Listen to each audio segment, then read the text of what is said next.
I'd moved to a new town.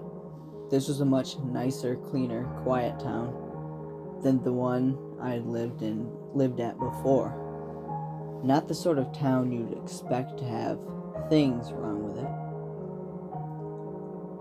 There was a very public park right at the center, in the center.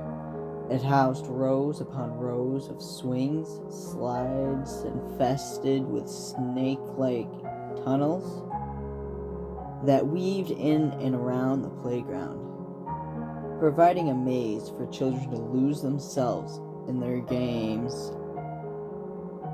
There was even a functioning merry-go-round, which seemed to always be slightly turning, inviting the children to hitch a ride on its platform of twirls. I have to emphasize on the fact that it was a quiet town, quiet, peaceful town. The kind of town where kids could leave the house on their own and take the short journey to the park. I had been given strict instructions by my parents that I should come home the second it started turning dark. My life was wonderful, or so it seemed. It was a Friday. I knew the day because I remember coming home with a large grin on my face, as I knew I had the luxury of non-stop playing for the next 2 whole days. I did what I always did. I chucked my school bag on my bed. I was ordered to change into other clothes. In a matter of minutes, I was ready to descend into a world of fun. Nothing could stop me.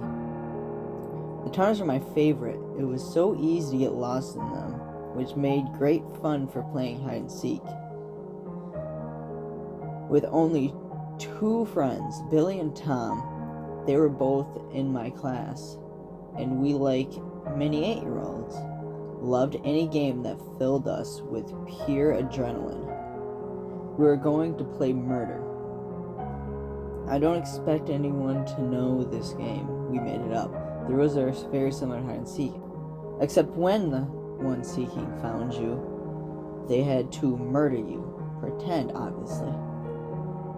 It was nearing winter, as I remember being slightly cold as I wormed my way around in the tunnels, furiously trying to find a perfect hiding spot. Billy was a seeker. Tom had hidden behind the merry-go-round. I was alone. It must have been maybe 10 minutes, which for an 8-year-old felt like a year, when I started to do what all kids do when they get bored: give up. I give up, I shouted, my voice echoing through the tunnels. I'm in the tunnels, I give up. I heard sudden shuffling from one end of the tunnel. Now I don't know why, but I froze still. I didn't call out again. I just waited. Something wasn't right. Billy would always say something before coming in after someone in the tunnel. He'd always congratulate them on being the last to be found, or for cheating by hiding in an endless maze of tunnels. As I stood frozen, the shuffling grew louder. I could tell it was starting to get dark outside as the tunnels slowly began to lose light in them. Slowly but surely dropping into darkness, I began slowly shuffle backwards. The shuffling ahead of me grew louder, as if someone or something in the tunnel, as if something or something way too big for the tunnels was trying to navigate around. Come on, it's time to go home now. A very creepy voice echoed through the tunnels. It sounded like a grown man, when a grown man talks to small children, talking slightly higher pitched. This was definitely wrong. I probably would have came out if the voice was outside, but it wasn't. It was inside the tunnels. Why would an adult crawl inside? As I was shuffling further and further back, the face of an old man appeared in the darkness ahead of me, patches of hair on his head, and a definite look of someone who hadn't showered in the last week. I couldn't see what he was wearing, but I knew it was tattered old clothes.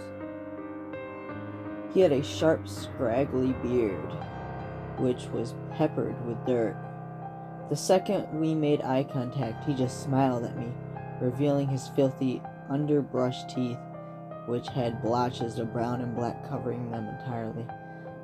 I panicked, turned around, and began shuffling on all fours as fast as I could.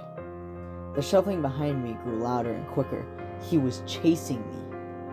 I sped through the maze for what felt like an eternity. I only stopped my legs, refused to move anymore. I'd taken so many twists and turns that even I was completely lost.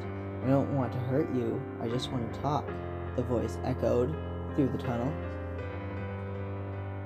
I could tell he was nearby. I pressed my body against the bottom of the small, narrow tunnel to listen.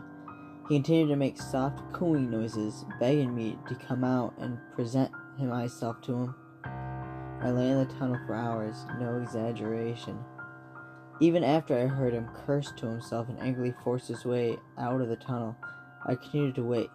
Thoughts raced my mind of me coming out of the tunnel only to be met by that same smile that once greeted me. In the darkness of the tunnel, I can make out blue flashing lights on the outside. I heard frantic voices calling 3 names, repeatedly: Billy, Tom, Michael.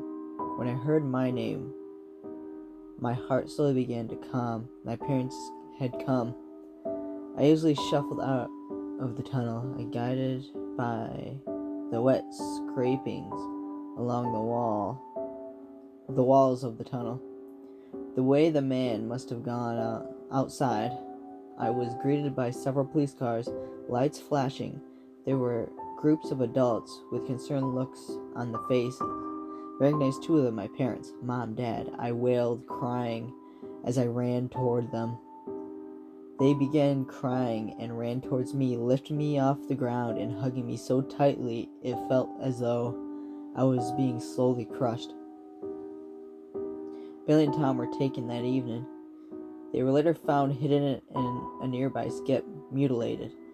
They had been brutally massacred. Their skulls had been caved in with a large iron bar, and their bodies had deep cuts everywhere. Large pieces of glass found buried in their backs. What chills me to the fucking bone is that the wet dirt I saw in the tunnel wasn't entirely dirt. It was Billy and Tom's blood after slaughtering my 2 best friends and making eye contact with me in that tunnel. He just smiled. He had just won the game.